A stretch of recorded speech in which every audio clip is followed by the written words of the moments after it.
Hi everyone, this is Abhinav from Phone Bunch and today we are unboxing the Coolpad dazen X7. I don't know whether you can see this nice design on this box. It's similar to what we see on the phone's back as well. We already took a hands-on overview of the device at the launch event.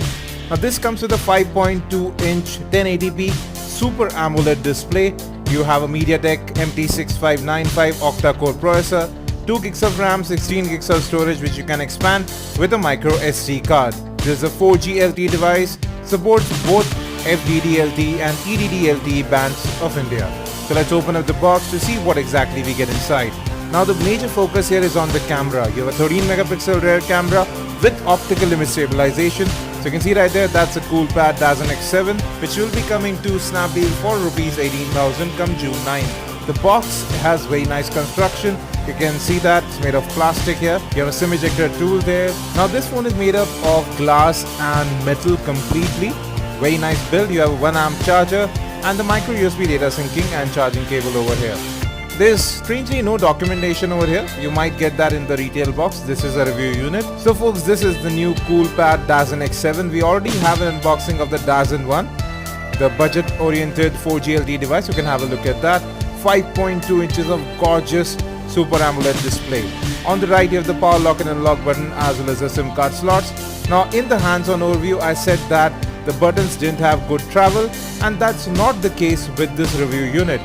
So it might have been an issue with that hands-on device. I'll just show you the SIM card slots here. So you have a micro SIM card slot here.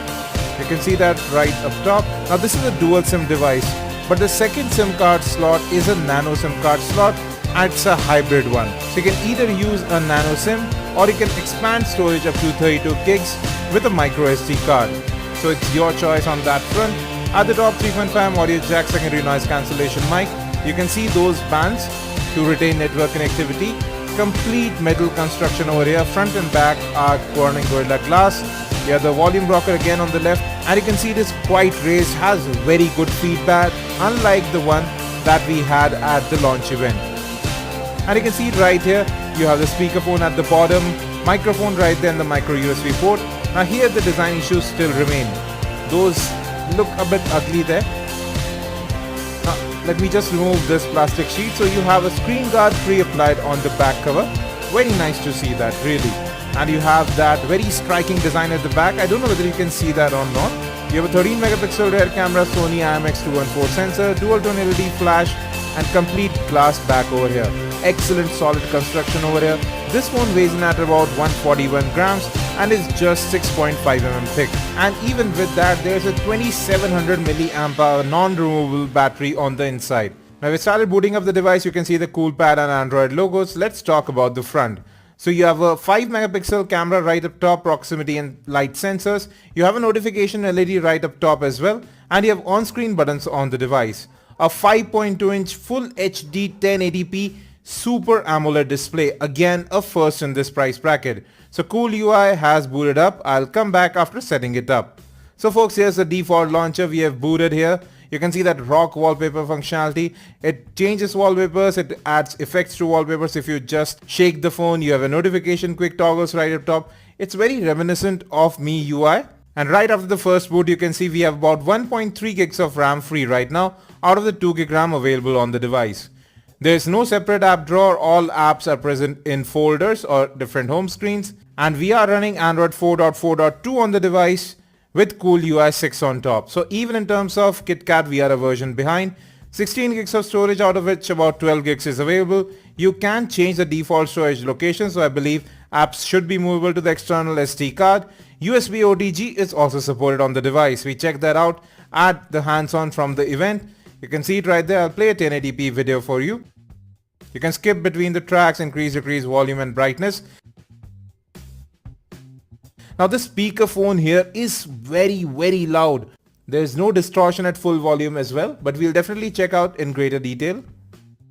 Now let's come to this gorgeous display. It has excellent color reproduction, slightly oversaturated but actually looks really neat. No distortion in brightness or colors when you tilt this display. Very wide viewing angles. It's a Super AMOLED panel. Great looking colors, excellent touch response over here. Now coming to the camera, you have a 13 megapixel rear camera, Sony IMX214 sensor. It takes images really quickly. You can see that right here. Moreover, you have optical image stabilization. So focusing is quick over here. Low light imaging should also be good. Moreover, images did turn out quite well with good color reproduction. You have Pro mode available, so you can go ahead and customize white balance, exposure, ISO, shutter speed, and even focus manually as well. You can switch between different modes very quickly. Overall, it's a very smooth camera interface. The front-facing 5 megapixel camera also takes decent shots. You can see right there quite a lot of detail, and it's in focus as well. Now the default launcher here is similar to other Chinese vendors. No separate app drawer. You can increase or decrease the number of home screens. All apps are present on different home screens as well. You can add widgets.